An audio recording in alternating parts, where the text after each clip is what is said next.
Hello and welcome to Elite Finance. आपने of course video का title देख लिया होगा। अब ये वीडियो मुझे बनाना क्यों इंटरेस्टिंग लगा, इम्पोर्टेंट लगा, उसके पीछे का कॉन्टेक्स्ट दे देता हूँ 2 मिनट। इसके दो मेन नोडल पॉइंट्स थे। एक तो आज से 2-3 साल पहले 2021-22 में there was a tsunami of investments in startup world. Venture capital के पास बहुत सारा पैसा था और किसी भी तरह के स्टार्टअप आइडिया को पैसा मिल रहा था। प्लस आई थिंक उसी समय शार्क टैंक भी लॉन्च हुआ था।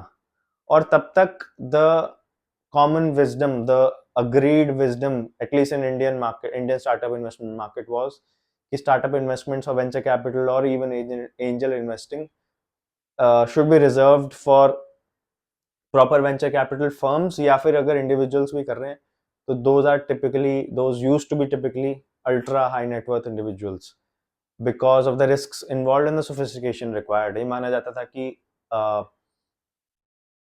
क्योंकि टिकट साइज बहुत बड़ा होता है, average, it's not like a retail investor trying to buy a stock from listed markets. 1,000 रुपए से भी आप इन्वेस्टमेंट शुरू कर सकते हो। SIP म्यूचुअल फंड की 1,000-5,000 से भी शुरू हो जाती है। ऐसा नहीं होता है वेंचर कैपिटल में। तो तब तक करोड़ों रुपए की ही बात रहती थी, तो इसलिए द कॉमन विजडम वॉज कि उनके लिए होना चाहिए। But with more visibility of startups, of fundings, valuations, और even I think Shark Tank की वजह से कॉमन लोगों में भी, जो फाइनेंस वर्ल्ड से या स्टार्टअप वर्ल्ड से या वेंचर कैपिटल वर्ल्ड से नहीं थे, उनमें भी एक डिमांड उत्पन्न हुई कि हम भी, we also want to participate in this startup growth story of India. तो उस समय कुछ कंपनीज निकल के आई which were kind of enablers of these fundings, and they would take very small ticket size investments, 1 lakh, 2 lakh, 4 lakh, 5 lakh से शुरू करवा के individuals like me or anyone with that kind of a minimum capital would be able to invest in startups. तो उस समय कुछ ऐसे businesses ने या enablers ने मुझे भी कांटेक्ट करा, और उसमें टिपिकली क्या होता है that you would be informed कि आने वाली एक ऐसी इन्वेस्टमेंट आइडिया है, अपॉर्चुनिटी है, और उस कंपनी के founders they would give a presentation, आधा घंटा पौना घंटा, and then after that you as a prospective investor would be able to ask them questions. अब इसमें दिक्कत ये हुई कि मेरा सारा जो प्रोफेशनल इन्वेस्टमेंट एक्सपीरियंस है वो काफ़ी मेच्योर कंपनीज में लगाने का है, which means that they are profitable, they are of a certain scale, and they are often cash rich also. ये सब क्या बातें हैं, अगर आपको इन शब्दों का मतलब नहीं पता, we will discuss them later in the video. Whereas on the other hand, venture capital में कोई स्केल, मतलब अभी तो कंपनी का आइडिया, कई बार तो होता है कि आइडिया लेवल पे इन्वेस्टमेंट हो जाता है, प्री रेवेन्यू इन्वेस्टमेंट हो जाता है, रेवेन्यू आ रहा है लेकिन प्रॉफिट्स नहीं आ रहे हैं, प्रॉफिट्स आ रहे हैं पर कैश फ्लो, ये सब कुछ होता है। So that was the main difference between how I would before that typically approach an investment and how venture capital should be approached. और दूसरा था, वो काफ़ी बड़ा रेफरेंस है, विच इज़ कि मेरा professional experience debt investment side पे है, whereas venture capital of course is equity investment.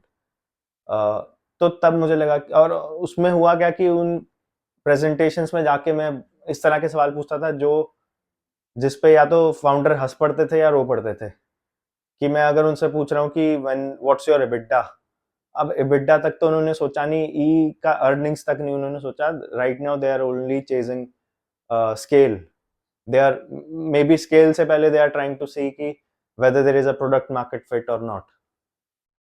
अब मैं यहाँ पर पूछ रहा हूँ कि तुम्हारी अर्निंग्स का अर्निंग्स क्या है, एबिटा मार्जिन क्यों नहीं बढ़ रहा है, फलाना ढिमकाना।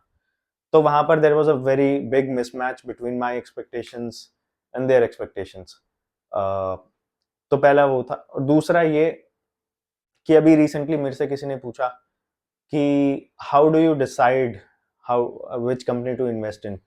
अब मैं प्रोफेशनली इक्विटी में और प्रोफेशनली डेट में और पर्सनली इक्विटी में इन्वेस्ट करता हूँ, and both of these are within mature companies. तो लेकिन उसने फिर से वही वेंचर कैपिटल की एक कंपनी का एग्जांपल लेके पूछा, एक स्टार्टअप के बारे में पूछा कि हाउ वुड यू डिसाइड।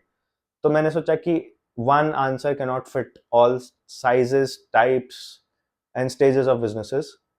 तो एक इस पे एक वीडियो बनाया जाए, और इस वीडियो में मेनली यही बात होगी कि एट डिफरेंट स्टेजेस, जिसको हम life cycle of a business, life cycle of a company भी बोलते हैं, at different stages of life cycle of a company different investment approaches are required, और उसके अप्रोच के साथ साथ उनके इन्वेस्टमेंट क्राइटेरिया भी चेंज होते हैं, डेवलप होते हैं, आई वुड से इवॉल्व होते हैं।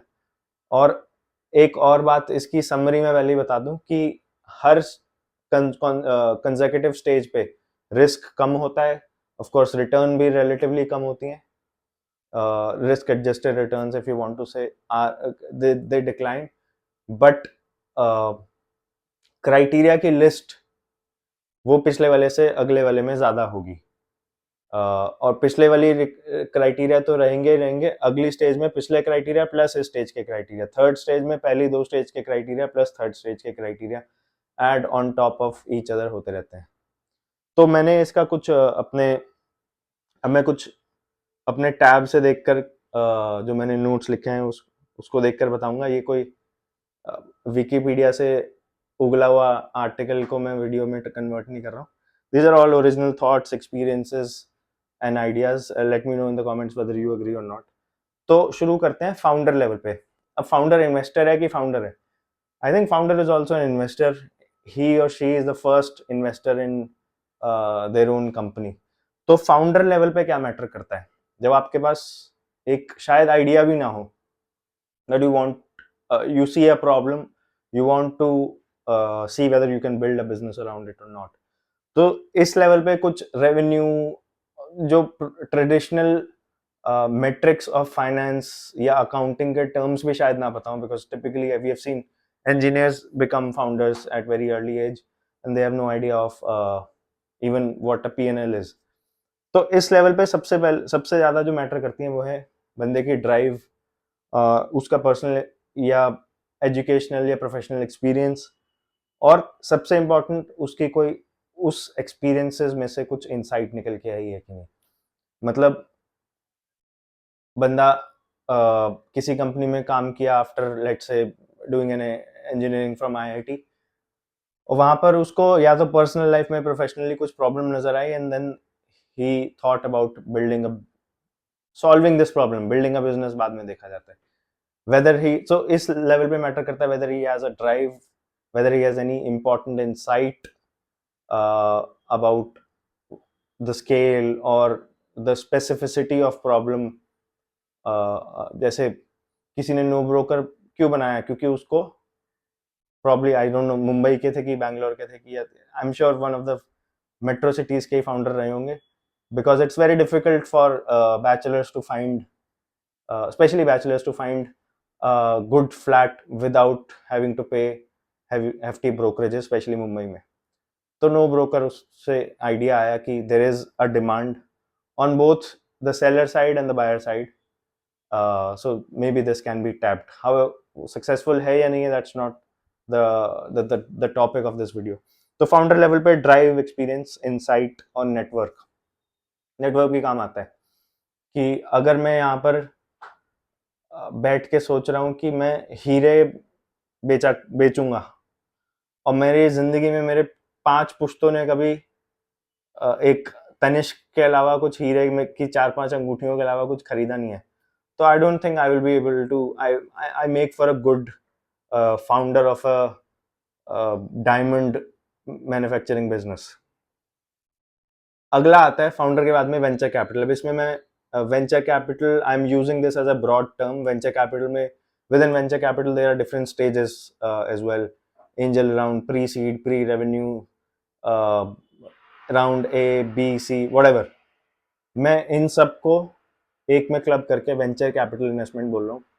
इस लेवल पे कंपनी का, और इसमें like I said multiple phases होते हैं, मल्टीपल स्टेजेस हो सकते हैं। हो सकता है कि एक फाउंडर है, उसके पास आइडिया है और उसने कुछ उसका प्रोटोटाइप प्रोडक्ट बनाया है, so we are not pre product, maybe we are pre product but we are not pre idea, but there are investments made at idea level also. Then idea के बाद में prototype बन गया, prototype के बाद में product बन गया, so we are at pre revenue but post product level. Product आ गया, थोड़ा बहुत बेच लिया, so maybe we are at post product pre product market fit level. हमें नहीं पता, प्रोडक्ट बना दिया बट बिकेगा कि नहीं बिकेगा ये हमें नहीं पता। तो अलग अलग अलग फेजेस होते हैं। एनीथिंग बिफोर प्राइवेट इक्विटी में उसको venture and post obviously founder round is I am calling it venture capital. तो इस लेवल पे क्या इंपॉर्टेंट होता है to make an sound investment decision? इस लेवल पे हमें सबसे पहले as a venture capitalist individual या company, I think expertise is very important. Expertise दो डायमेंशंस में मैं देखता हूँ। Do I could either have sectoral expertise कि मुझे कंज्यूमर में इन्वेस्ट करने का बहुत एक्सपीरियंस है, एक्सपर्टीज है, and I would have individual insights from those specific companies that I have already invested in or looked at within a certain sector. तो sectoral expertise हो सकती है या फिर फेज एक्सपर्टीज हो सकती है। Like I said, with in venture capital बहुत सारी फेजेस होती हैं और within those phases there are venture capital firms or individuals who are an expert on each of those individual phases. तो मुझे लगता है सबसे पहले इसमें सबसे ज़्यादा इंपॉर्टेंट, कंपनी से भी ज़्यादा, फाउंडर से भी सबसे पहले इंपॉर्टेंट है कि मुझे एज ए वेंचर कैपिटल किस में एक्सपर्टीज है, सेक्टोरल और फेज लेवल पे। दूसरा ऑफ कोर्स मैनेजमेंट, फाउंडर, क्योंकि you are essentially taking a punt on the drive of this founder. whether this founder can be molded, ये ज़्यादा फ्लेक्सिबल है या बहुत ज़्यादा रिजिड है, मतलब, या फिर इसका what is the, I would like to know the reason behind why this person has decided to do business first of all, and second of all why this business. उसमें उसकी क्वालिफिकेशंस क्या हैं, qualifications नहीं है तो वो everything that we saw at the founder level, that is all required and must be tested at venture capital level as well. Plus, like I said, expertise.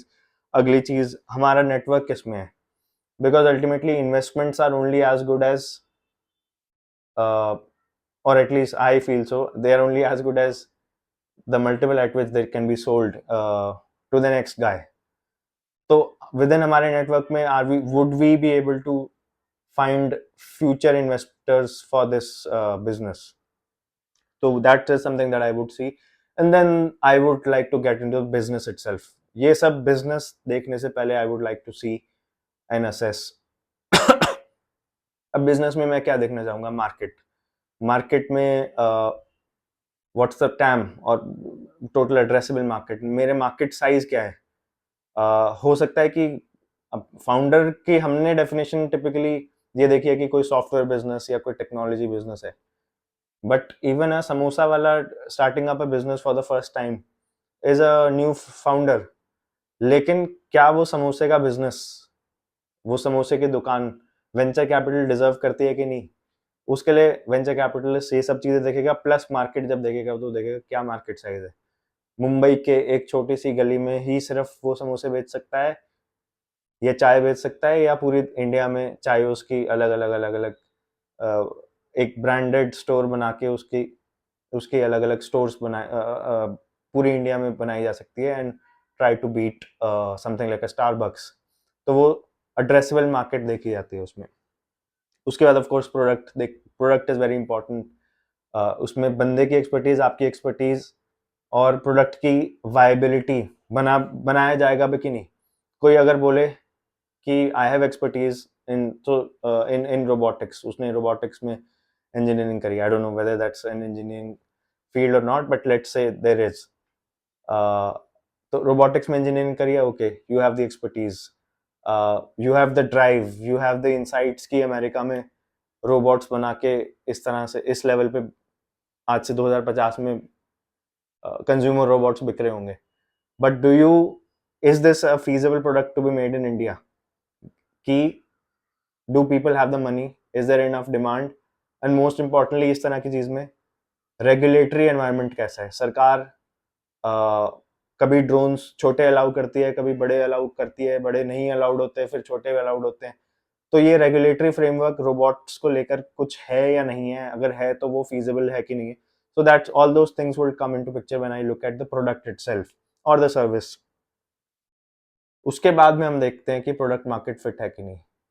So market हमने देख लिया, product देख लिया, now we want to see that if whether there is a demand for this kind of product at this type and this type of product. अगर आज के date में कोई 3G phones launch करना चाहे, so there used to be a market for that. So one could argue that there used to be a market. Why could there not be a market? So market size is very large. You can sell 3G phones to everyone in this country, hypothetically. Product exists क्योंकि already exist करता था, तो product में कोई problem नहीं है. But is there product market fit for this kind of a product? Obviously not. हम 4G, 5G, even Starlink की बात कर रहे हैं, तो आप 3G का product launch करके there will be product, there might be market size, but there is no product market fit. So product market fit is required. Then growth metrics देखे जाएंगे. At this point, you will start looking at growth metrics. Founder level पे जब आप company बना रहे हो तो उस लेवल पे शायद ग्रोथ इतनी मैटर नहीं करती. वेंचर कैपिटल के अलग अलग फेजेस के कुछ फेजेस में growth would matter, but the type of growth, as we will proceed in this video, you will see the type of growth will progress and get more fine tuned. तो इस level पे आप growth देखोगे. Let's say we are at post revenue, post product market fit phase. यहाँ पे company ने कुछ सामान बेच के या सर्विस बेचना शुरू कर दिया है, and they are growing with in a certain local area या उसके बाहर जा रहे हैं. तो एज अ वेंचर इस फेज पे, as a post revenue venture capital, I would like to see a month on month growth. Maybe if it's a high moving product, FMCG type का प्रोडक्ट है, maybe even I would like to see week on week growth आ रही है कि नहीं आ रही है. Because these are very high risk investments, I don't want to see companies जो year on year basis पे single digit, double digit growth कर रही हैं. I want to see businesses जो month on month basis पे double digit grow कर रहे हैं. Typically you would want to see growth on a yearly basis in X's and not percentages. Multiple times grow होना चाहिए, not in percentages. That's the philosophy of growth. आगे जाके हम देखेंगे कि ये growth की philosophy भी evolve होगी. And then at this stage maybe you can start thinking of कि रेवेन्यू के और कुछ पॉकेट्स हैं कि नहीं है. जैसे क्रेड है. क्रेड ने, I don't know original thought क्या था, but over the years it has evolved into multiple revenue streams, और एटलीस्ट स्ट्रीम आइडियाज. की fees, I think credit card की फीस लेते हैं कि नहीं लेते हैं, but there is an opportunity to sell loans to or give loans to its customers now that it has a large customer base. Product तो वो already sell कर ही रहे हैं. They sell certain coupons के through, it is a kind of an e-commerce platform as well, a niche e-commerce platform. I think B2B lending भी उन्होंने शुरू करा. तो उनका आइडिया क्या रहा होगा कि let's first gather a set of active users who are at a certain credit worthiness and above scale, and let's see what can be sold to those people. Can we become a technology platform for banks? Maybe हो सकता है. तो cred के multiple sources of revenue, multiple streams of revenue on the go, I think और add हो सकते हैं, और add हुए होंगे.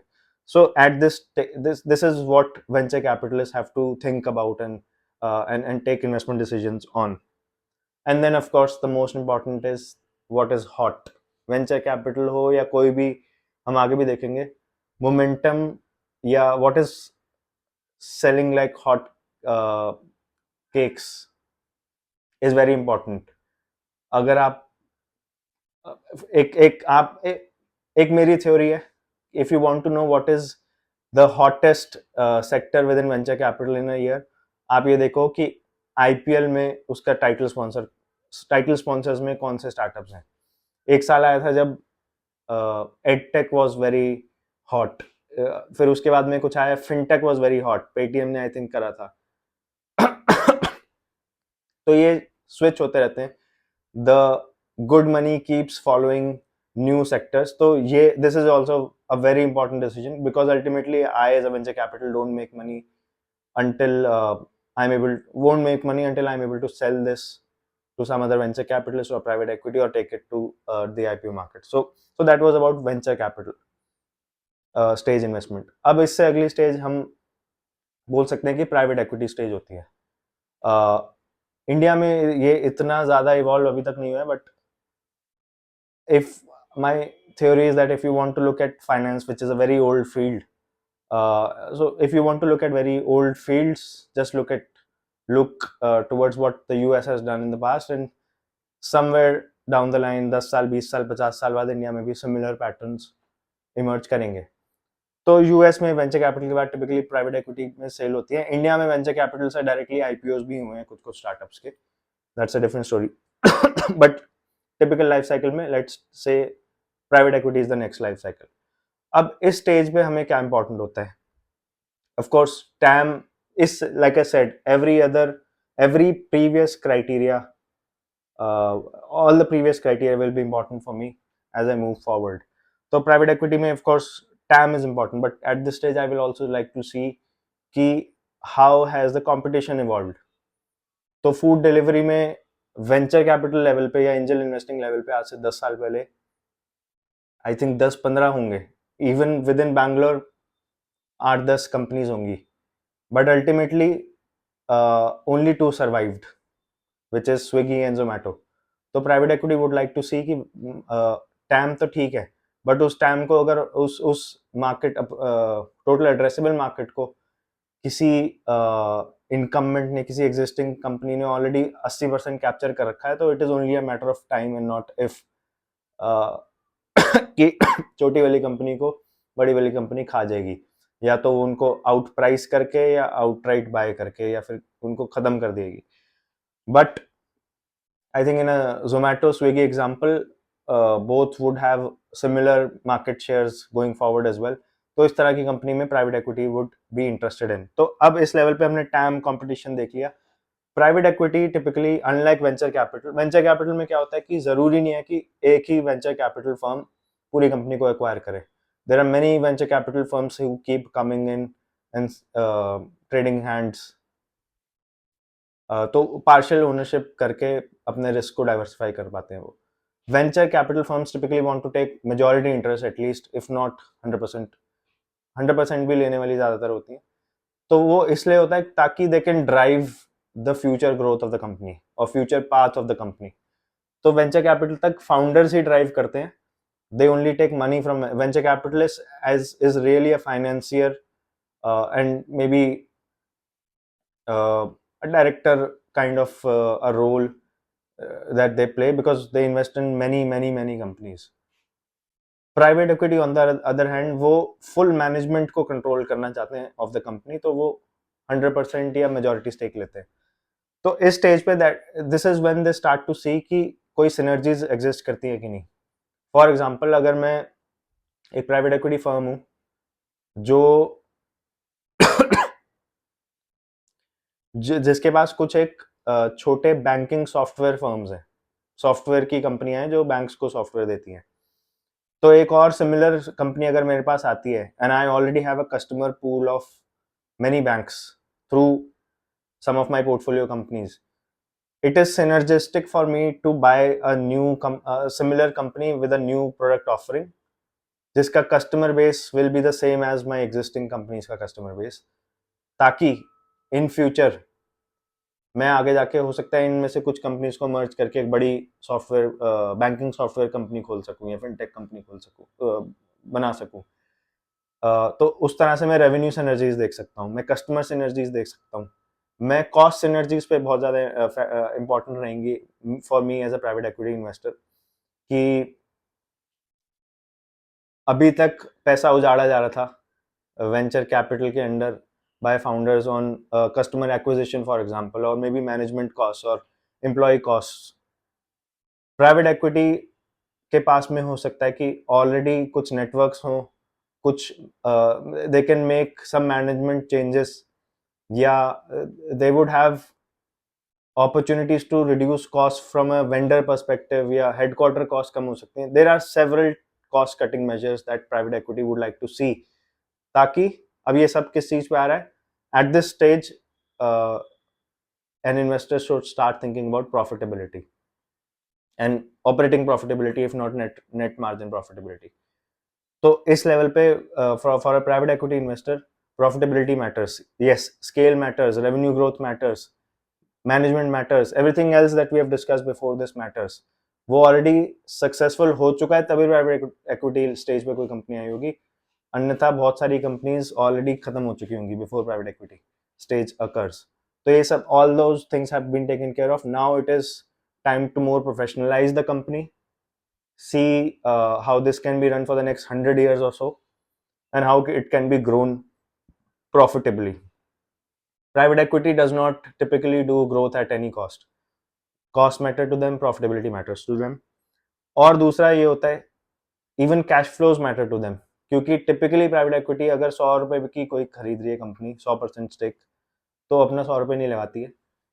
They would use maybe 40 rupees of their own and buy and get loans or debt of 60 rupees, which is what is typically called LBO, leverage buyout.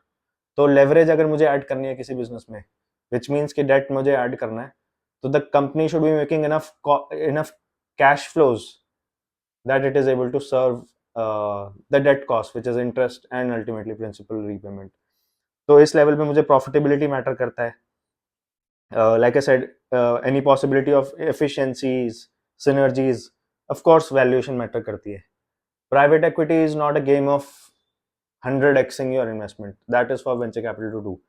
और venture capital भी 100x करके they don't make like 100x on their own, on their total valuation, on their total portfolios. उनका यही रहता है, throw a lot of things on the wall and some things might stick.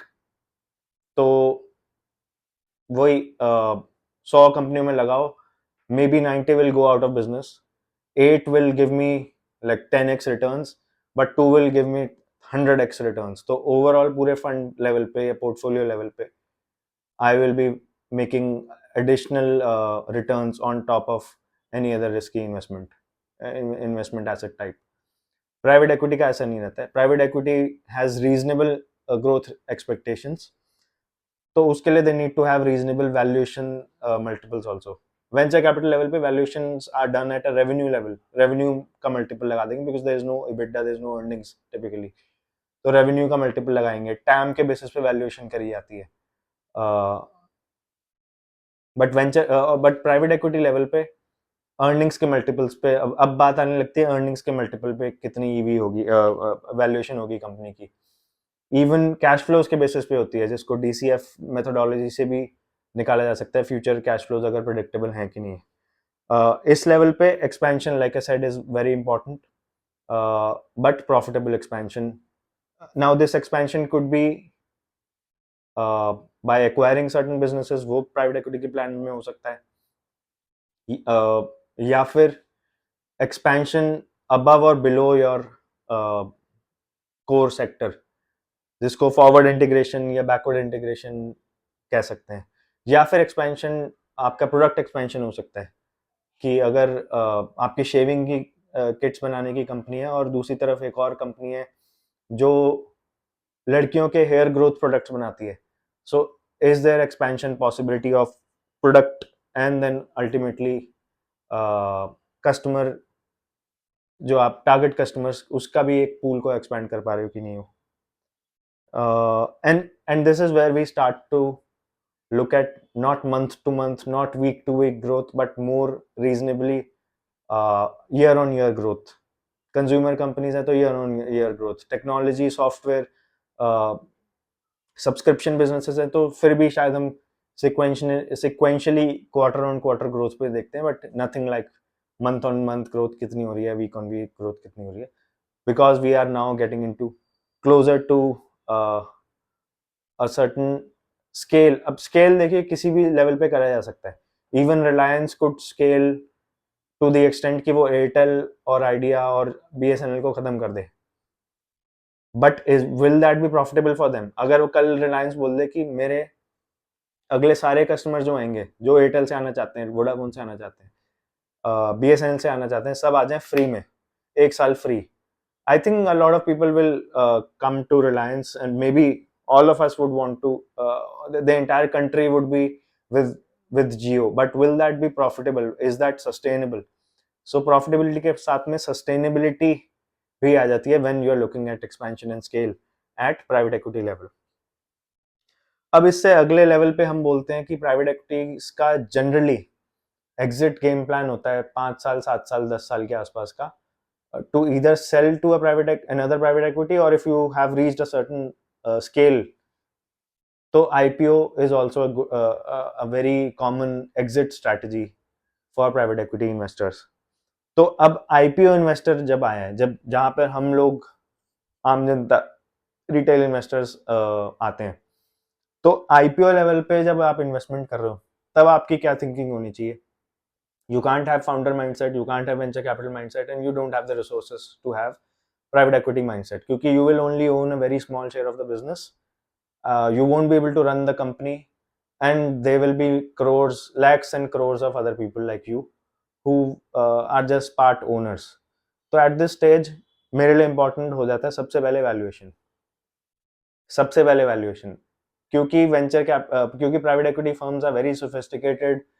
They are paid to squeeze every last rupee out of their investments, so they won't typically they won't leave a lot of money on the table, as they say, when they exit the business through IPO. तो valuation बड़ी matter करती है. Of course अगर कोई ऐसा business है जिसका कोई पीयर सेट ही नहीं है पब्लिक मार्केट्स में, तो valuation is very tricky to calculate. It's murky grounds that you are dealing with, specially अगर आप रिटेल इन्वेस्टर हो. 15,000 या कुछ लाख रुपए की आप IPO अलॉटमेंट के लिए पैसा लगा रहे हो, तो वैल्यूएशन मैटर करती है. And again profitability, like I said, पिछले वाली सारी चीजें फिर से मैटर करना शुरू करेंगी, मैटर करना कंटिन्यू करेंगी rather. So profitability would matter. अब आपकी ग्रोथ मैटर करेगी, but your growth expectations won't even be as high as private equity level पे. now you are starting to look at mature companies. तो आपकी growth expectations would be something on top of GDP plus inflation. So a company growing its top line consistently at 15, 16, 20% is a very good company in listed markets in Indian context. Whereas आप इस तरह की बात founder को या venture capital को या even कुछ हद तक प्राइवेट इक्विटी को भी बोल दो, तो they would just stop investing altogether. That's not what they work for. तो GDP growth मैटर करती है, but your expectations have now been mellowed down. Now capital efficiency would start to also matter.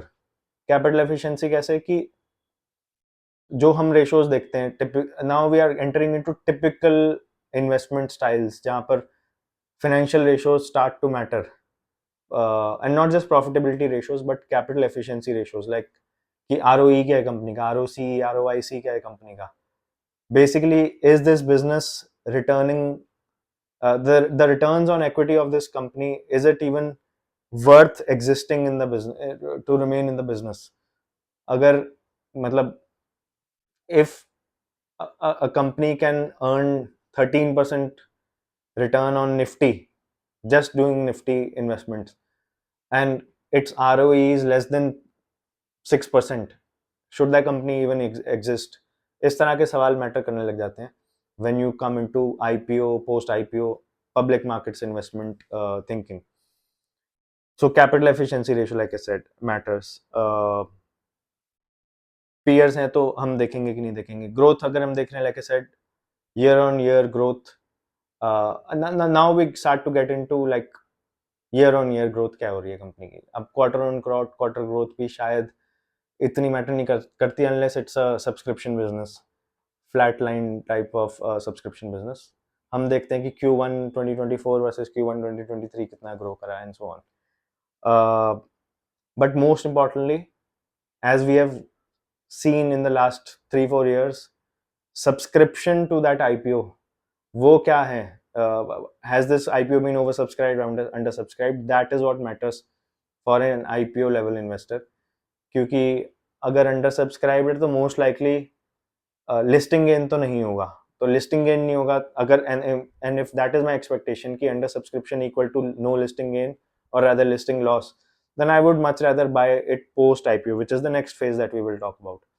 तो oversubscription matter करता है in terms of, and this is a very technical thing, not related to the not directly related to the company, economy, market, फलाना ढिमकाना जो हमने इससे पहले सुना. This is very technical, just कि how much money is following this IPO. अब आते हैं हम पोस्ट आईपीओ रियल में. कंपनी थोड़ी सी लिस्ट हो चुकी है. It has shown its operating performance, हमारे रेवेन्यूज, अर्निंग्स, कैश फ्लोज किस तरह से मूव करें. And the stock has also performed either well or badly or flattish. मतलब स्टॉक ने भी अपना कुछ एक फुटिंग दिखा दी है कि whether it has a footing or not, there is a history of the stock. तो अब इस लेवल पे पोस्ट आईपीओ इन्वेस्टमेंट में I think, and this is very different from fundamental investing, I think momentum matters the most. कि I am a very staunch believer of rotation of sectors in public markets. और public markets में जब sector rotation होती है तो जब तक किसी स्टॉक में सेक्टर में मोमेंटम नहीं आएगा, कितना भी अच्छा बिजनेस हो ऑन ट्रेडिशनल बेस मेट्रिक्स, उसका शेयर प्राइस नहीं बढ़ सकता. And all you care about for as a public listed company owner is growth in the stock price. दूसरा जो मैटर करता है, अब इसमें ट्रेडिशनल चीजें ऑफ कोर्स पहले वाली मैटर करेंगी, प्लस चीजें और ऐड होंगी, विच इज वैल्यूएशन. फ्लोट कितना है कंपनी का. जब हम बोलते हैं कि प्रमोटर कितना ओन करते हैं, म्यूचुअल फंड्स कितना ओन करते हैं, रिटेलर कितना ओन करते हैं, we would like to typically see higher ownership by institutional investors and promoters rather than retailers traditionally. But there are certain cases जहां पर आपको liquidity ज़्यादा चाहिए in the stock, तो retail ownership भी matter करती है. But ultimately these were not the things that mattered as an investor pre IPO or pre public listed, pre the company becoming a public listed entity. तो float matter करता है. Research, news, brokerage houses research देते हैं अब आपको. Now you are like in a business which is heavily monitored by so many people. Specially अगर आप एक लार्ज कैप टाइप बिजनेस की बात कर रहे हो, अपने इंडिया के पहले 100-150 स्टॉक्स की अगर हम बात करें, रिसर्च फर्म्स उस पर क्वार्टरली बेसिस पे कुछ ना कुछ अपनी रिसर्च डालती हैं. तो when a lot of people and lot of investors are monitoring a business, the assumption is that the stock has reached its, you know, unless something new happens to the business, something excitingly new happens to the business, the valuations will remain within a range or so. तो research, news, public news आने लग जाती है. इससे पहले company private थी, पता ही नहीं था. You were taking a punt on your own research. And of course you will, in this case also, you will have the resources to compare it to its peers unless it's a very new company. अब दो special cases में discuss करूंगा जो post IPO से भी हटके हैं या बाद में भी कह सकते हैं. One is debt investment. ये प्राइवेट इक्विटी लेवल पे भी हो सकती है और लिस्टेड फर्म में भी हो सकती है. So how would a debt investor think, and would he or she think differently than an equity investor? क्योंकि वन आर्ग्यूमेंट इज कि both types of investors, capital providers, equity and debt, they would like the company to grow. So ideally there is no conflict of interest, so to say, but there is different expectations here as well. तो debt investor को सबसे ज्यादा जो matter करता है वो है cash flows. और वो उसका कारण ये, I as a debt investor would not be able to participate in the upside of the stock. Company बहुत अच्छी कर गई तो भी मुझे वही 10-15% जो भी मैंने ब्याज पे दे रखा है पैसा, वही मिलना है. कंपनी बुरी करी, कंपनी बहुत अच्छा कर गई तो मुझे ब्याज उतना ही मिलना है. कंपनी बहुत बुरी कर गई और दिवालिया पिट गया तो मुझे वो ब्याज भी नहीं मिलेगा. So I won't be able to participate in the upside, but I will be impacted by the downside of the company. तो डाउनसाइड प्रोटेक्शन बहुत मैटर करता है. उसमें सबसे ज्यादा इंपॉर्टेंट ना रेवेन्यू ग्रोथ इतना ज्यादा है, ना अर्निंग्स ग्रोथ है, सबसे ज्यादा है cash flows. Does the company have, और कैश फ्लोज में मैं स्पेसिफिकली देखना चाहूंगा कि कंपनी इतना पैसा तो बनाए कि अपना साल दर साल ब्याज दे सके, interest coverage, and at the end of the maturity period of let's say loan या बॉन्ड, वो उसको रीपे कर सके या ऐसी हालत में हो कि वो रीफाइनेंस उसको कर सके.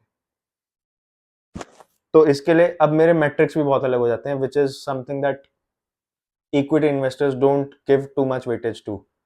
कैश फ्लोज एक हो गया, लेवरेज बहुत इंपॉर्टेंट मैटर करती है, debt servicing capacity like I said is very important, downside protection. Now I want to not get too excited.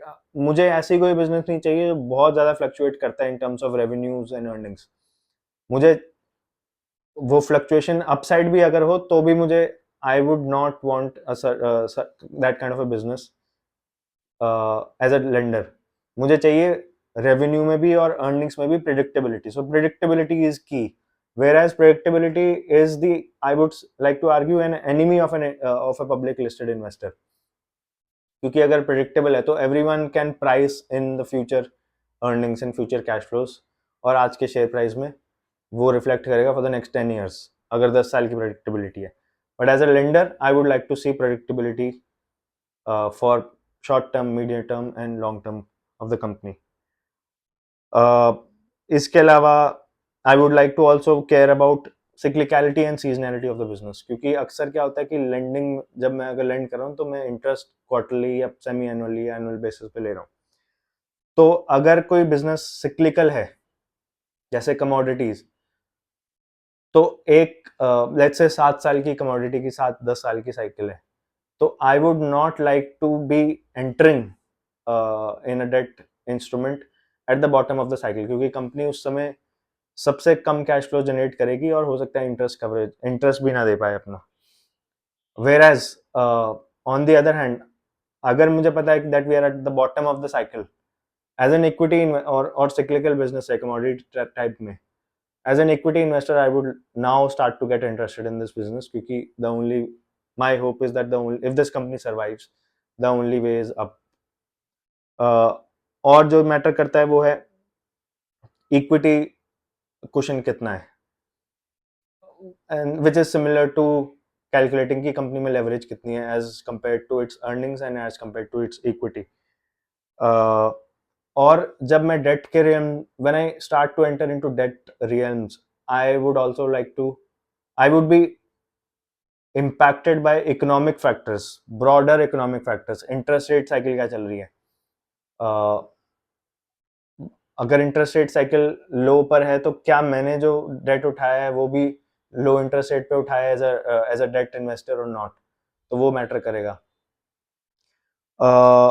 और लेंडिंग टर्म्स, यहाँ पर टेक्निकल टर्म्स और मेरी अगर कंपनी की का दिवालिया पिट गया तो मैं कहाँ पर, लेंडर्स में भी अलग अलग लेवल्स होते हैं. Unlike common equity share holder जो सब एक लेवल पर हैं, लेंडर्स में अलग अलग ट्रांचेस होती हैं और लेवल्स होते हैं कि अगर कंपनी का दिवालिया पिटा तो सबसे पहले इस लेवल के, इस लीन बोलते हैं इसको, उस लेवल के लेंडर को पहले पैसा मिलेगा, फिर उसके बाद सेकंड लीन को, उसके बाद कन्वर्टेबल्स को पैसा मिलेगा. तो मैं वहां पे कहाँ पर आता हूँ. So all that also matters to me as a lender in terms of debt investment.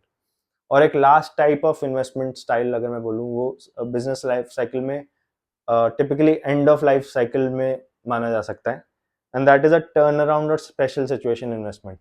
And this is nothing like anything that we have discussed before. This is not a growth stage, this is not a maturity stage, this is not a flattish stage. Maybe this is a decline stage, but with some, or maybe it is post decline stage कि company IBC में चली गई, bankruptcy codes, bankruptcy filing हो गई है company की. तो अब as an equity investor, how what everything that I will look at will be from a very different angle. अब इस केस में सबसे पहले तो मुझे देखना है कि मेरा और इस मैनेजमेंट का, मेरा अपना पर्सनली मैंने कितना पिवट एक्सपीरियंस देखा है, और जो करंट मैनेजमेंट है बिजनेस की, या जो मैं इंस्टॉल करना चाहता हूँ after purchasing this business, after acquiring this business, उस कंपनी की मैनेजमेंट, उस मैनेजमेंट का पिवट करने का कितना एक्सपीरियंस है. इसमें मैं ये भी देखना चाहूंगा कि एडजेसेंट कैपेबिलिटीज क्या हैं, इस कंपनी में से कितने एसेट बेचकर मुझे कितना पैसा मिल सकता है, कौन से जिसको so called non core asset हम बोल सकते हैं, भागते चोर की लंगोटी सही वाली इन्वेस्टमेंट स्टाइल होता है. इसमें मैं ये भी देखना चाहूंगा कि गवर्नमेंट सपोर्ट कितना है, because veins the company in most mature markets, India में भी आईबीसी कोड है, कितना इफेक्टिव है नहीं है दैट्स डिबेटेबल, बट अगर कोई बैंक्रप्सी प्रोसीडिंग्स में चली गई है तो गवर्नमेंट का किस लेवल का सपोर्ट है, क्या कोड्स हैं, उसको भी वो भी मैटर करता है, and this is something that did not matter to me before any of this life cycle, any of the other life cycles stages of the company. For example, अगर एक कंट्री में टेलीकॉम में दो तीन ही businesses हैं, तो a very lemon perspective would be कि अगर तीन में से एक कंपनी दिवालिया हो जाएगी तो the government would step in to ensure कि वो खत्म ना हो जाए, because then you would the customers the consumers will be left with the duopoly. Whereas to my expectation of this company, जो तीसरी कंपनी जो दिवालिया की तरफ धकेली जा रही है, उसके बचने के चांसेस मुझे ज़्यादा लगेंगे. Whereas a telecom, whereas a an airline sector for example, जहाँ पे 10 प्लेयर्स ऑलरेडी एग्जिस्ट करते हैं, वहां पे हो सकता है कि सरकार का इतना मन ना हो, सरकार को इतनी ज़रूरत फील ना हो to save this company at any cost, क्योंकि कोई डुओपोली कोई ओलिगोपोली इतनी बन नहीं रही है. 10 players in an airline sector are good enough.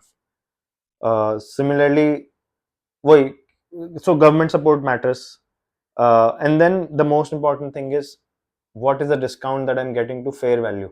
अगर कोई हार्ड एसेट्स वाली कंपनी है तो उसके एसेट्स के ऊपर मैं कितना प्रीमियम दे रहा हूँ, ये मुझे डिस्काउंट मिल रहा है कि नहीं मिल रहा है. बिजनेस की वैल्यूएशन तो अलग रही दूर.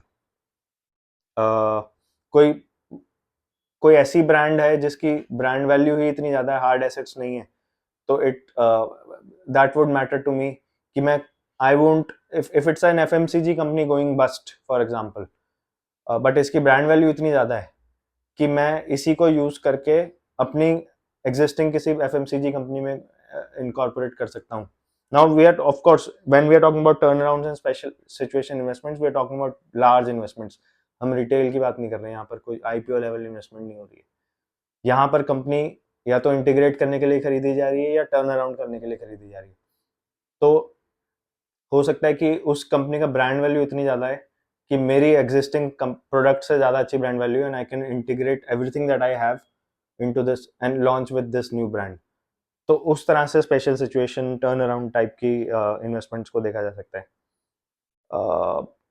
And then of course like I said, industry fragmentation और कोई रीपैकेजिंग पॉसिबिलिटी, ये सब मैंने लिखा है, ये आई थिंक मैंने ऑलरेडी डिस्कस कर लिया है. तो this is what I feel about, and so 47 minutes 50 second में मैंने जवाब दिया to a very simple question, how do you decide to invest in a business. तो अगली बार अगर आपसे कोई सवाल पूछे तो maybe you can answer with a very simple very simple term, very simple statement, and that is, it depends. Thank you for watching. You were watching Kunal Saigal.